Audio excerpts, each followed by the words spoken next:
Girl meets world. I remember at the beginning of the year I put up a vision board, and on the vision board I put up those exact words. There was more to the statement than how it could ever be interpreted. The girl that meets the world was no ordinary girl, but rather a young girl who grew up with nothing. Enough of nothing to confirm that she would grow up to know nothing, to be nothing, and to have nothing to give back to the world. 26 years later, I sat through my summer school lessons and discussed issues of poverty like they were not a vivid part of my past. Like I was on the outside looking in, and oh man, that felt good. Not because I have no empathy, but because it meant I had conquered some of the worst challenges that life can ever force onto anyone. This is why I go through life with the belief that the universe is constantly working in our favor.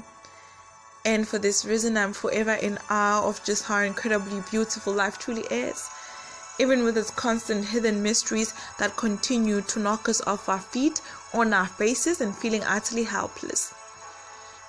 Well, I perceive coming to the Netherlands as one of the greatest blessings God could have ever brought upon my path.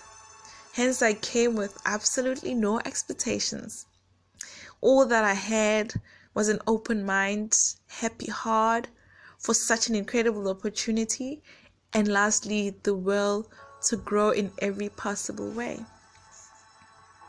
So what I'm basically trying to say is that you are born with infinite possibilities. So take responsibility for turning these possibilities into reality, and you will be bestowed with success, love, and eternal love. Well, enough about the sad stories. Let me tell you. So, one of the things I believed was going to set me apart coming from Africa to Europe was my beautiful dark skin and amazing tangled, hard to comb African hair. At least that was one of the main aspects of who I was that put a distinctive measure to how I was perceived and acknowledged back in South Africa. Yeah, as superficial as my skin color. Not only the color of my skin, but also the shade of the color of my skin. From the vivid contrast we have established between black and white, But anyways, I arrived in the Netherlands and I was human. I was not the color of my skin. I was not my hair. I was simply human, and that is something I'm willing to spend the rest of my life in pursuit of. I would spend money on it. Well, back home, interracial relationships are as scary, and everybody thinks I'm crazy to be attracted to white men solely because it is impossible, apparently, for a white man to find worth in a black woman.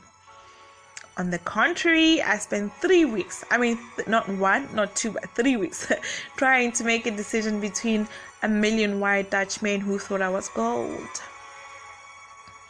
So it's quite amazing how everything is possible and we don't even know it. That what is possible in your part of the world might be impossible in the other, and what is possible in the other might be impossible in yours. Well, what it simply means is that we have to go through life excited about going to new places. The bicycle experience was something magical to witness, absolutely new to me. I learned that nothing is impossible in life. What is impractical in one part of the world is like riding a bicycle on the other. And digital helped open up my eyes to just how much advanced the world outside of Africa is. That there's a completely new world that exists outside our comfort zone, and scary enough, outside the level of information we have. I saw bridges that moved and opened up. That was really amazing. Cars that were independent of petrol and had their doors opening sideways all by themselves. To hospital systems that were incredible for state hospitals.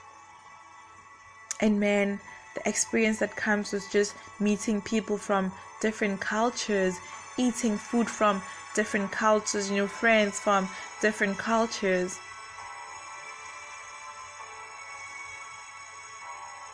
It's scary.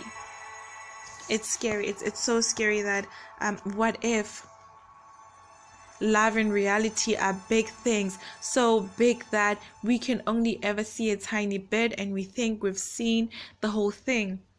But the whole thing is so vast that there is no way from a small place in the universe to see it all. What about that? From this perspective of vastness, it may just be that we probably know next to nothing, and we create cultural constructs of our knowledge and try and make the world, infinite universe fit in our tiny little boxes. This is why, with our vision set on the crown of our nose, we miss being exposed to a world of possibility lying in the vastness of our periphery. But then there's magic that exists, guys, and I found this magic and I've ever been happier. And that is the fact that when you open your mind, when your mind is empty, it becomes a dancing ground to infinite possibilities.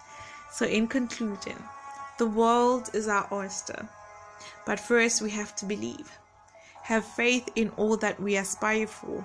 Trust the process of our lives and God's perfect timing of answering prayers.